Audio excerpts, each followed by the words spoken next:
Hello students, आज हम discuss करने वाले हैं हमारे इंडियन फॉरेन ट्रेड का पार्ट 4, जिसमें हम डिस्कस करेंगे कि इंडिया ने अपनी इंडस्ट्री को बचाने के लिए एक पॉलिसी अपनाई थी जिसका नाम था इनवर्ड लुकिंग ट्रेड स्ट्रेटेजी, जिसको इंपोर्ट सब्स्टिट्यूशन स्ट्रेटेजी भी कहा जाता है। तो हम इस पार्ट में देखेंगे कि इंडिया ने जब ये स्ट्रेटेजी को अप्लाई किया तो उसके क्या बैड इफेक्ट निकल के आए और साथ ही क्या उसके गुड इफेक्ट निकल के आए। तो चलिए शुरू करते हैं। मेरा नाम है रवि कश्यप और आप देख रहे हैं आईटी क्लास की 95 प्लस सीरीज।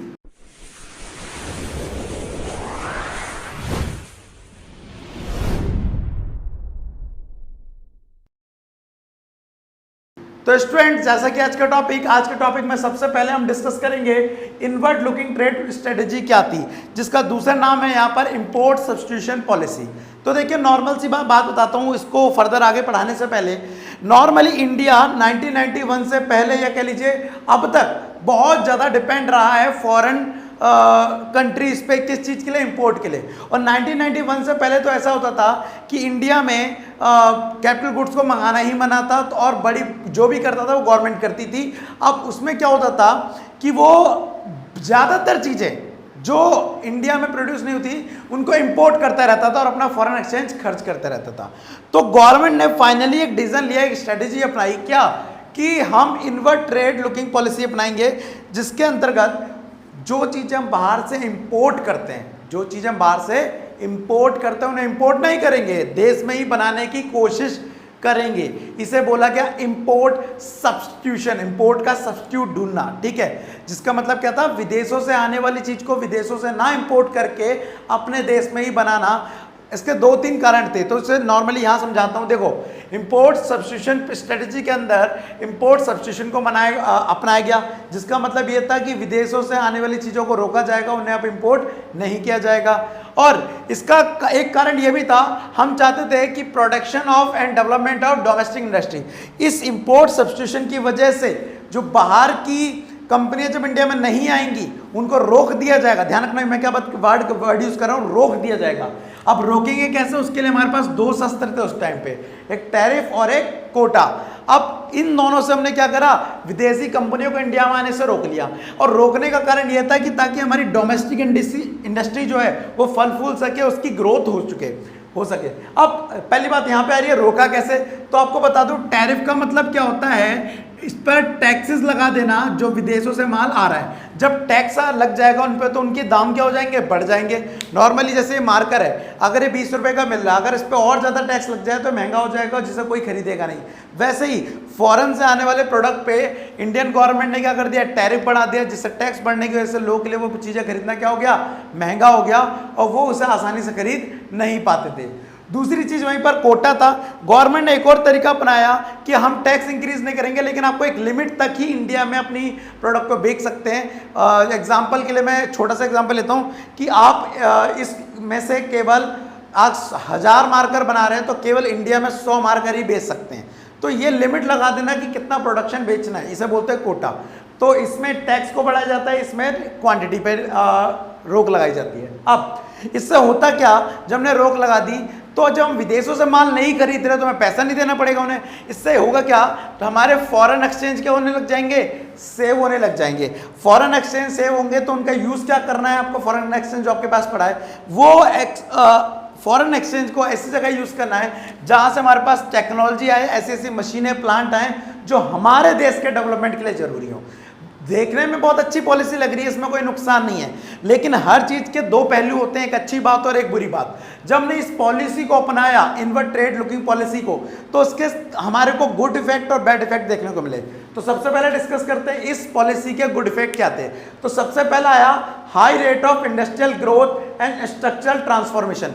सही बात है, इस पॉलिसी की वजह से इंडिया की जो इंडस्ट्री पॉलिसी उसमें बहुत ज्यादा चेंजेस देखने को आया, जो कि 1991 तक 25% हमारा जीडीपी बढ़ चुका था, जो कि 1951 में बहुत ही कम था। अब तो पहली चीज, हाँ जी, हमारा जीडीपी क्या हो गया, बढ़ गया, हमारी ग्रोथ बढ़ गई इंडस्ट्रियल सेक्टर की। दूसरा, diversification of industrial sector. Diversification का मतलब होता है अपनी जो चीज़ आप एक्सपोर्ट करते थे उन्हें ना कर एक्सपोर्ट करके आप नई चीज़ें एक्सपोर्ट करने लग जाइए। एग्जांपल के लिए ये मार्कर पूरा बना बनाया गुड्स है, लेकिन हम इसमें से क्या कर रहे हैं, इस मार्कर को बनाने के लिए इसके अंदर देखिए एक रिफिल ही पड़ी हुई है, तो हम केवल मान लो रिफिल का एक्सपोर्ट कर रहे हैं, तो ये तो बैकवर्डनेस है। हम जिसको रिफिल का एक्सपोर्ट करते हैं वो रिफिल को इसमें डालकर इसको पैक करके इसको बना के मार्कर और कहीं एक्सपोर्ट कर देता था, तो फायदा तो उसको तो जो बुना बनाया माल सेल करा था। तो इंडिया पहले यही करता था, कच्चे माल को क्या करता था, एक्सपोर्ट करता था। हमने क्या चेंजेस लाए, कच्चा माल जूट कपास टेक्सटाइल कपड़ा ये सब था, तो हमने टेक्सटाइल कपड़े से निकल के एग्जांपल लिया है, हम किस पर आ गए, इंजीनियरिंग गुड्स पे आ गए, इलेक्ट्रॉनिक गुड्स पे आ गए, ऑटोमोबाइल सेक्टर गाड़ियों पे आ गए, जो हम विदेशों से इंपोर्ट करते थे उन्हें अपने देश में ही बनाने लगे, तो जो कि एक बहुत ही बड़ी बात थी। और नेक्स्ट जो चीज इंपॉर्टेंट निकल के आई वो होती है अपॉर्चुनिटी ऑफ इन्वेस्टमेंट। लोगों को पहले ये नहीं पता पड़ रहा था कि अगर हम एंटरप्रेन्योरशिप करेंगे, अगर हम बिजनेस करेंगे तो किसमें पैसा लगाएंगे, कहाँ लगाएंगे, तो एक इन्वेस्टमेंट करने के लिए बहुत बड़ा जरिया मिल गया था कि सरकार तो हमारी मदद कर ही रही है इनवर्ट ट्रेड लॉकिंग पॉलिसी से, जिससे वो विदेशी कंपनियों को इंडिया में आने से रोक रही है, तो क्यों ना हम अपने पैसे इंडस्ट्री में लगाएं और अपनी ग्रोथ करें, साथ साथ अपने देश की भी ग्रोथ करें। तो एक बहुत अच्छी पॉलिसी थी inward trade looking policy, but इसके बैड इफेक्ट निकल के भी आए। अब बैड इफेक्ट क्या थे, और इसके बैड इफेक्ट निकलने का कारण एक ये है कि अगर इंडिया की इकोनॉमी आज बैकवर्ड है, मतलब 1991 के जो चेंजेस थे वो बहुत पहले हो जाते तो शायद इंडियन इकोनॉमी कहीं और भी पहुंच सकती थी। तो बैड इफेक्ट क्या था, पहला इनएफिशिएंट पब्लिक मोनोपोलीज।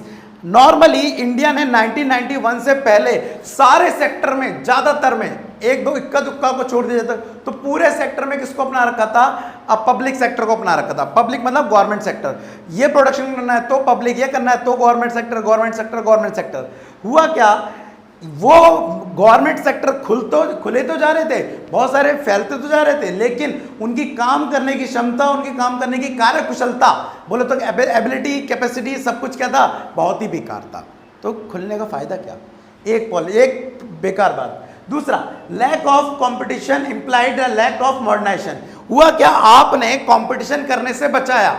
नॉर्मली अगर आपका विदेशी कंपनियों को इंडिया में आने देते और उनसे कंपटीशन होता तो अपने आप को सरवाइव करवाने के लिए ये कंपनियां अपने आप को मॉडर्न करती, अपनी टेक्नोलॉजी को बढ़ाती और एबिलिटी बढ़ाती। लेकिन हुआ क्या, जब इनका किससे कंपटीशन ही नहीं था तो उन्होंने क्या करा, कभी कंपटीशन को फेस ही नहीं किया, जिस वजह से हुआ भी क्या, ये कभी मॉडर्न नहीं हो, पुराने बेस पर ही चलती रही, जिस वजह से जब 1991 में चेंजेस आए तो देखने को ये मिला कि कई सारी इंडस्ट्रियां हमारी डूब गई, जस्ट बिकॉज क्योंकि वो फॉरेन कंपनियों से कंपटीशन करने लायक नहीं थी। क्यों, क्योंकि आपने उसे पाला पोसा ही था, ऐसा था, आपने कभी तैयारी नहीं करा उसे लड़ने के लिए, एक ये प्रॉब्लम थी।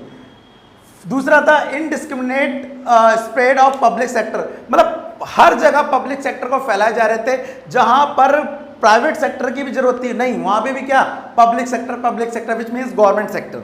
तो ये गलत बात थी, जिससे बहुत ज़्यादा बेकार नजरिए ये देखने को आए कि कई सारे बिजनेसमैन, कई सारे एंटरप्रेन्योर जो बिजनेस करना चाहते हैं उन्हें अपॉर्चुनिटी भी नहीं मिली।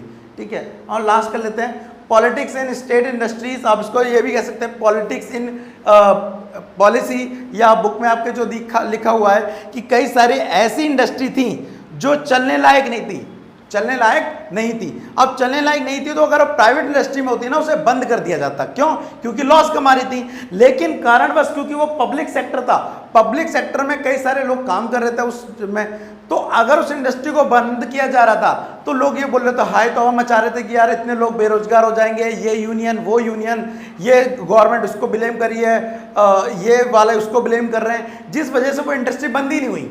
और कारण क्या हुआ, वो बेकार कंपनियां भी चलती रही बहुत लंबे अरसे तक। तो ये भी एक बेकार बात थी किसकी, हमारी इनवर्ड लुकिंग ट्रेड पॉलिसी की।